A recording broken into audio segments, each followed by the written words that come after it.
तुलसी माता की कहानी। कार्तिक महीने में सब औरतें तुलसी माता को सींचने जाती। सब तो सींच कर आती, परंतु एक बुढ़िया आती और कहती कि हे तुलसी माता, सबकी दाता, मैं तेरा बिड़ला सींचती हूँ।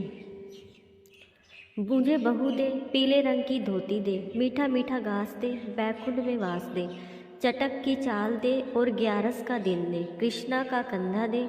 तब तुलसी माता यह बात सुनकर सूखने लगी।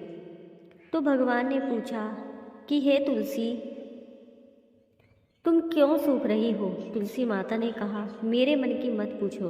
तो भगवान ने कहा कि अगर मैं यह बात नहीं पूछूंगा तो कौन पूछेगा? तो तुलसी माता ने कहा कि एक बुढ़िया रोज आती है और यही बात कह जाती है, परंतु मैं सब बात तो पूरी कर दूंगी, लेकिन कृष्णा का कंधा कहाँ से दूंगी? तो कृष्ण भगवान बोले कि जब यह मरेगी तो अपने आप कंधा दे आऊँगा, तो बुढ़िया माई से कह दियो। बाद में बुढ़िया माई मर गई।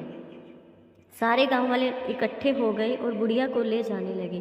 तो वह इतनी भारी हो गई कि किसी से भी नहीं उठी। तब उसने कहा कि यह तो इतनी पूजा पाठ करती थी, पाप नष्ट होने की माला फेरती थी, फिर भी भारी हो गई। बूढ़े ब्राह्मण के वेश में भगवान आए और सबसे पूछा कि यह कैसी भीड़ है।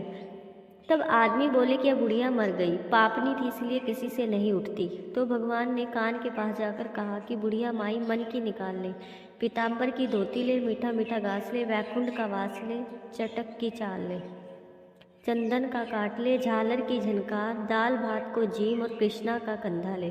फिर यह बात सुनकर बुढ़िया माई हल्की हो गई। भगवान जी अपने कंधे पर ले गए और उसे मुक्ति मिल गई।